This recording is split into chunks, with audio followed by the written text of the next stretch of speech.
Isso aqui é um relato pessoal da minha vida. Eu não acho que tem grandes coisas, não, mas as pessoas pedem para eu contar porque parece que causa reflexões.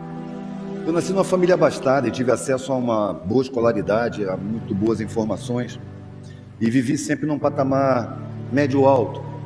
Mas uma coisa sempre me incomodou: a existência da miséria, das periferias. Quando eu era menino ainda, 6 anos de idade, minha mãe fez uma promessa e conseguiu a tal da graça e me levou para uma favela para distribuir pães. Era o cumprimento da promessa dela. E eu fiquei estarrecido. Eu vi crianças da minha idade vivendo em situações que eu não imaginava.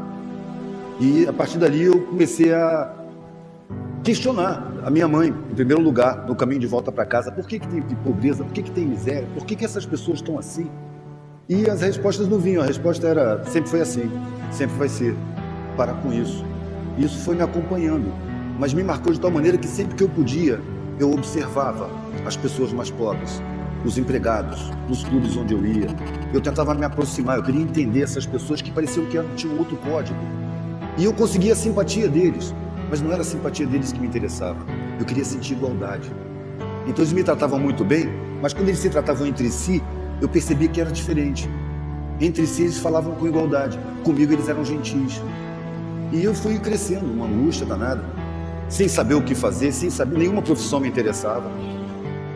Percebi que no meu meio social, das crianças e nos primeiros anos da adolescência, aquele assunto era incômodo, ninguém queria falar sobre isso. Quando eu cheguei nos 15 anos, eu estava convencido de que eu tinha alguma coisa errada, porque o que mais me interessava, os assuntos que me interessavam, não interessavam mais ninguém. Eu não conseguia me entrosar em nenhum grupo, eu era repelido. Eu questionava a arrogância da minha classe diante das pessoas mais pobres. E eu era visto como um extraterrestre, um cara estranho, um cara meio maluco. Então eu desisti de tentar me enquadrar, de me enturmar, e comecei a tentar me enquadrar. Fiz um concurso do Banco do Brasil e entrei. Vamos ver como é que se trabalha nesse mundo. Eu tinha 15 anos. Passei 10 meses e saí horrorizado. Pedi demissão do Banco do Brasil porque eu achei que ali eu era um parafuso, uma porca, uma peça que podia ser facilmente trocada. Eu tinha uma necessidade de realização na vida. A pergunta ficava: para que serve a vida? Para que serve a vida? Na minha classe, a vida servia para ser usufruída. Mas eu me sentia constrangido de usufruir diante da miséria que eu via. Os meios que eu andava não se via miséria, se via os serviçais. Mas como a gente viajava, as periferias das cidades são um cinturão de miséria sempre. Então eu via que tinha milhões de miseráveis, milhões de pobres. E não entendia, não conseguia entender. A minha classe fugia dessa visão, sempre em bolhas, sempre em bolhas. E eu me sentia preso ali. Quando eu saí do Banco do Brasil, claro, eu queria me enquadrar para não magoar a família, porque eu não via nenhuma profissão que me interessasse. Eu não tinha vocação para nenhuma profissão. A arte, na época, não era vista pela minha família como uma coisa séria, era um hobby. E eu nem pensava em viver de arte, era coisa para as horas vagas. Então eu fiz um concurso para o Exército. Meu pai era militar. E o pensamento foi exatamente esse: eu não quero fazer nada do que me apresenta. O que eu vou ser na vida? De repente acendeu uma luzinha: militar. Claro, eu sempre vivi no meio militar. Ser militar é fácil.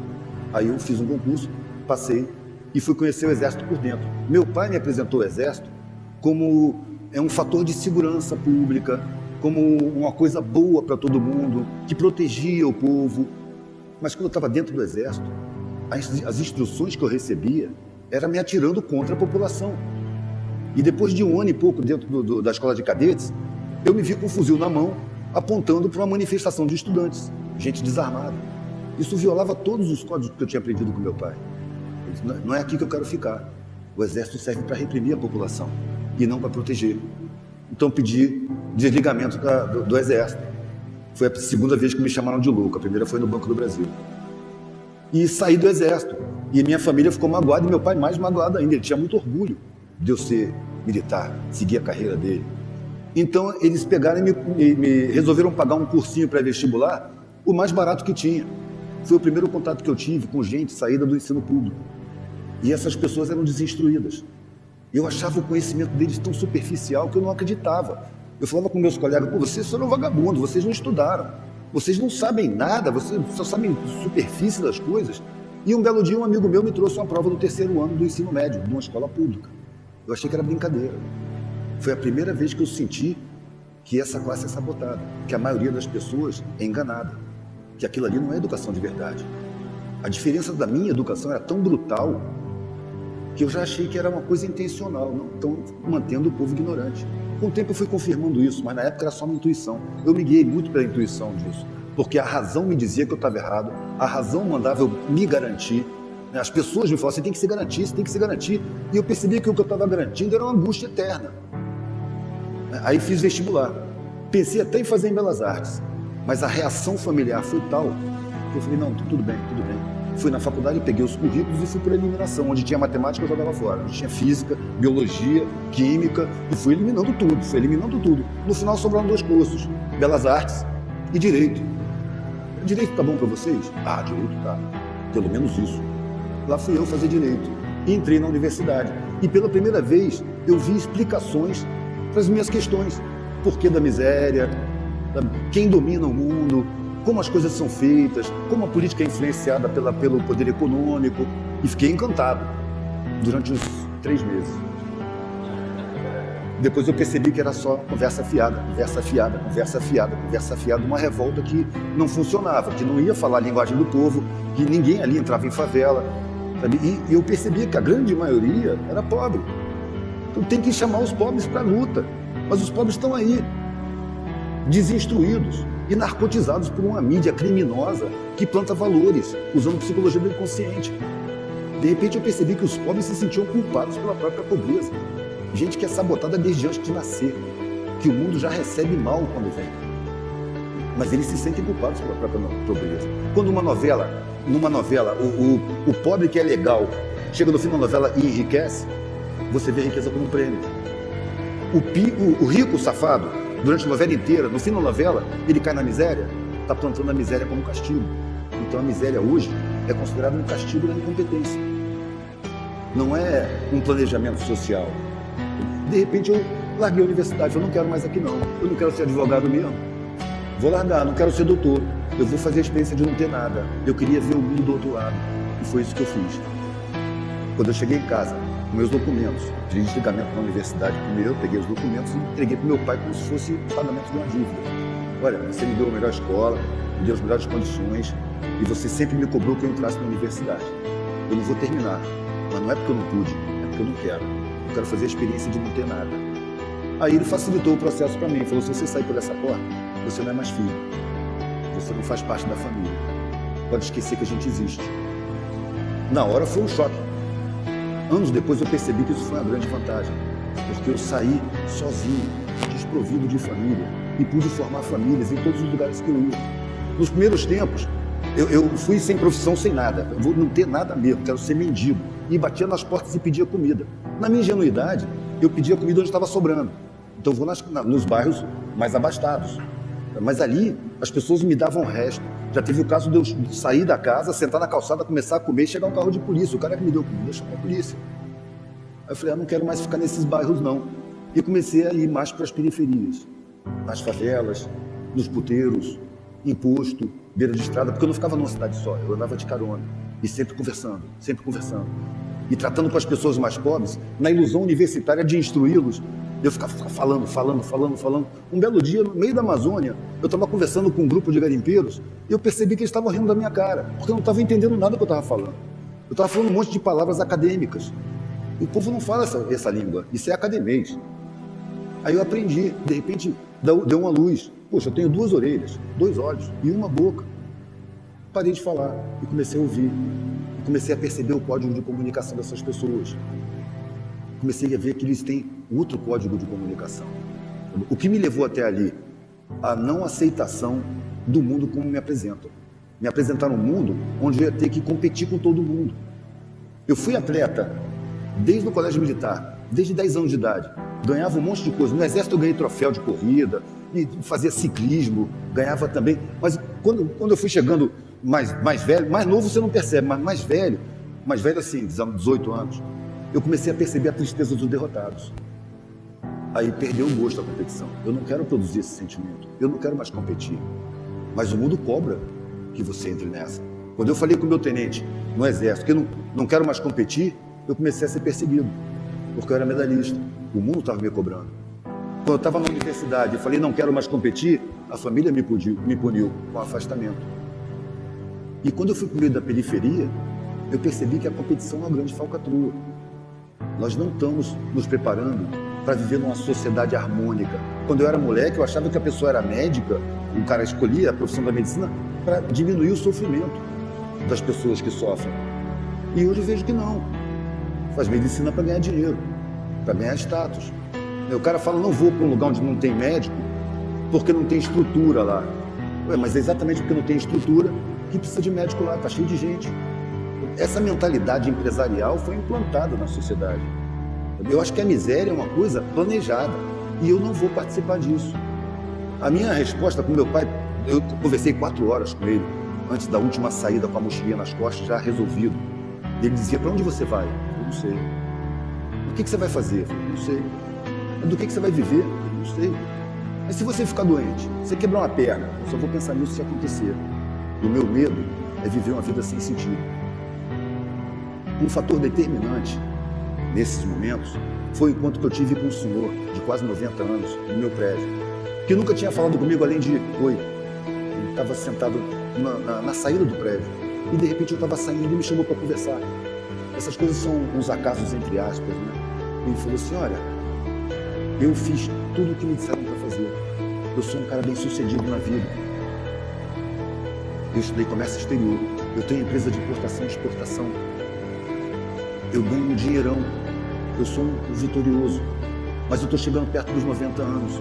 Eu estou cheio de doença, tomando um monte de remédio. Eu sinto que a morte está chegando. De repente eu olhei para trás e a minha vida não faz o menor sentido. Eu sou um vitorioso, mas eu me sinto um derrotado. Isso foi antes do meu pedido de ligamento da universidade. Eu saí dali em transe. E isso não vai acontecer comigo. Eu vou morrer antes, mas não vou chegar na idade desse cara dessa maneira. Então, quando eu saí para a vida, eu saí para morrer. Porque para viver aquela vida que me foi imposta, programada, eu preferia nem viver. E foi aí que eu comecei a entender o mundo. Foi aí que eu comecei a valorizar as pessoas que são desvalorizadas na sociedade. Porque no meio que eu fui viver, no periférico, as relações eram muito mais bonitas, as pessoas eram muito mais solidárias. A ignorância era crassa, é óbvio que era crassa, e é ainda, mas por uma atitude programada da sociedade que nega a educação dessas pessoas. E ainda culpa essas pessoas por serem ignorantes. Eu não quero participar disso. Eu não sei o que eu vou fazer, mas eu sei o que eu não vou fazer. Eu não vou participar dessa sociedade da maneira que me foi imposta. Eu me recuso. Qual a consequência que podia ser? Eu tinha certeza que eu não chegava aos 30 anos de idade. Achei que ia morrer antes. Mas passaram os 30 anos. E aí eu achei que não ia chegar nos 40. Porque eu vi muita morte à minha volta, muita violência. Um cara morreu de tiro do meu lado, outro morreu de overdose no meu quarto, tive que fugir do hotel, não ia dar problema. Então eu achava que a minha vida também estava prestes a acabar. Mas eu passei dos 40. E quando eu cheguei nos 50, expondo sempre artesanato na rua e já dizendo o que eu penso do mundo na minha arte. Cheguei nos 50, alguém veio com a câmera, me filmou, botou no YouTube. E as pessoas começaram a me procurar. Eu não achei que estava falando nada demais, mas as pessoas acharam. Eu falo o que eu falo, eu acho óbvio. Eu encontrei satisfação. E era exatamente o que eu disse quando eu saí da universidade. Eu vou procurar satisfação na vida. Ou eu vou encontrar, ou eu vou morrer procurando. Porque entrar na vida, frustrante que se me é apresentada, eu não vou entrar. Eu não quero viver essa vida. Prefiro não viver. E a vida foi ganhando sentido sozinha, por si. Quando eu percebo uma pessoa refletindo diante de um trabalho meu, eu falo, não, essa é a função que eu escolhi, essa é a função que eu quero. A vida que é apresentada pra gente não satisfaz. Eu, quando andava de carona, é raro um carro muito caro te dar carona, mas eu peguei, foram 20 anos andando de carona, eu peguei algumas caronas com empresários bem-sucedidos e todos eles declaravam angústia. São pessoas que não revelam suas angústias no seu meio, mas quando encontram um cara que é um merda social e que tem articulação, que tem entendimento, eles confessam coisas incríveis. Eu já ouvi confissões incríveis. E o que mais me impressionou é que os empresários bem-sucedidos tinham uma angústia muito grande. Aí eu percebi que o ideal que é apresentado para a gente, que é constituir patrimônio, enriquecer, não é o ideal da vida da gente. O que satisfaz o ser humano é afeto. E ninguém diz isso para a gente. Aquele velhinho lá que falou que se sentia frustrado perto da morte, que olhava para a vida e a vida não fazia sentido, ele falou comigo que ele atropelou os afetos da vida dele. Os filhos dele eram distantes dele. do mesmo jeito que enquanto ele estava lá lutando para fazer sucesso empresarial, ele pagou pessoas muito competentes para cuidar dos filhos, agora que ele estava todo doente, precisando de ajuda, os filhos moravam longe e pagavam pessoas muito competentes para tratar dele. E ele sentia falta de afeto. Uma vez eu estava numa periferia, eu acho que era Fortaleza, e eu estava numa casa abandonada e vários mendigos dentro, e um era bem velhinho e estava morrendo. Eu cometi o deslize de falar, vamos levar ele para o hospital. Eu só ouvi uma voz assim, você está maluco? Deixa ele morrer em paz. E eu vi o cara morrer sorrindo, com o cachorro dele lambendo a cara dele. E esse cara era rico. Enquanto que o cara lá que era rico de grana, era pobre, porque não tinha afeto. A gente esquece do afeto. A sociedade não aponta o afeto como objetivo de vida. E a gente vive iludido. Quanto mais você alcança objetivos materiais, mais insatisfação você tem e você estabelece outro objetivo material. Isso é um grande engano. A gente está cercado de mentira por todos os lados. Eu penso que a sociedade foi construída por uma elite, os reis, que precisavam provar sua nobreza. Eles moderaram a sociedade de forma a favorecer uma minoriazinha ínfima e submeter a grande maioria. E os reis hoje são os grandes banqueiros e os mega empresários, que modelam a sociedade, é uma farsa, não é uma democracia, invadiram as instituições, inclusive as universidades, e colocaram tudo a serviço de interesses empresariais, inclusive a competitividade. Ela evita que as pessoas se unam, que as pessoas percebam, é um inimigo do outro. Um formando hoje na universidade, ele está apavorado.